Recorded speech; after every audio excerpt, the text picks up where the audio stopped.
We're looking at two John Deere grain binders today. One is a power takeoff binder, and one is a ground drive binder that's going to be pulled by horses. Power takeoff, of course, would require a tractor with power takeoff capability, and it's a pull type situation, so it does not need hydraulics or a three-point hitch.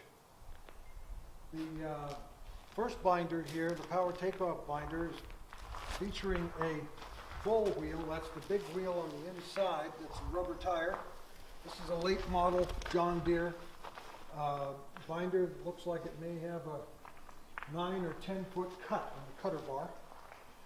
The way you can instantly tell whether the binder is ground drive or power takeoff is that in this particular power takeoff model, there's no gearing and chain assembly on either side of this wheel. When that wheel turns, it does not drive the mechanism. The mechanism is driven when we attach power takeoff from the tractor to this shaft. Now, all of these binders, or both of these binders right now, are in transport mode. And what that refers to is the fact that we have two wheels here that are removable, that are set up so that this binder can be pulled lengthwise to take it through a gate or back it into a barn. When you take it out into the field, this binder, the first thing you do is take these two wheels off and set up your tongue assembly to hitch the tractor to in the case of this binder. You would lower that outside wheel, take the transport jack off the end and lower the outside wheel so that the binder then will be running on the small outside wheel and on the bull wheel. When this thing is in operation, the cutter bar, which is adjustable for height, is cutting a grain crop.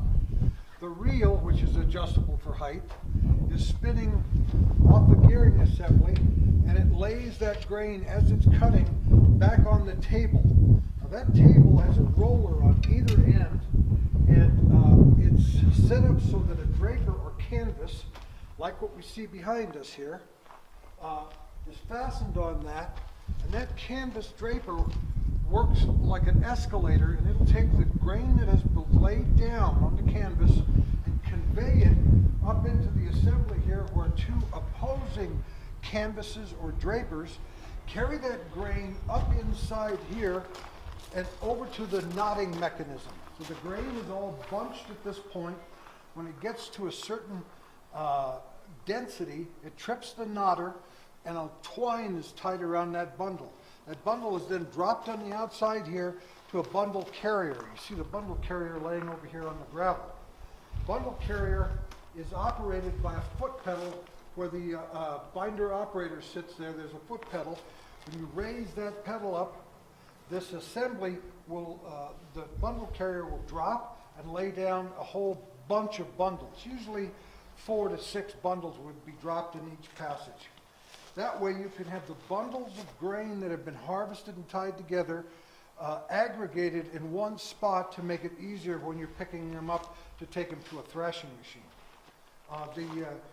This mechanism here is all driving the knotter and the buncher.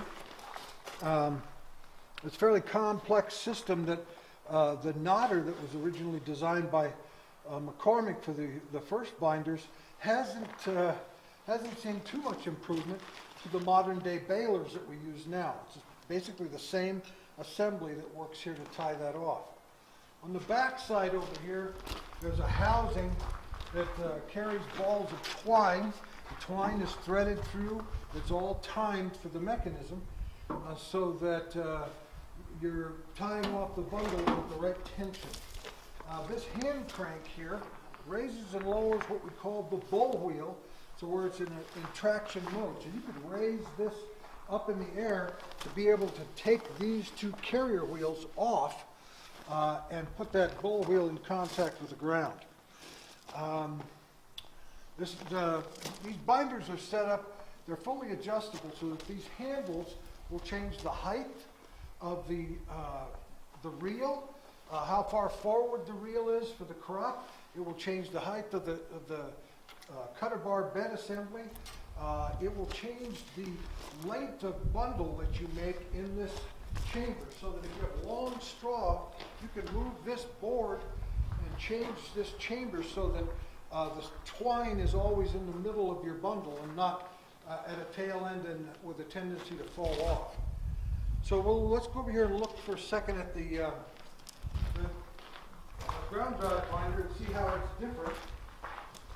The whole wheel in this case is a cleated steel wheel, and you can see that on the inside over here there's a gearing and chain assembly, so that when this big bull wheel is turning, it runs the entire mechanism.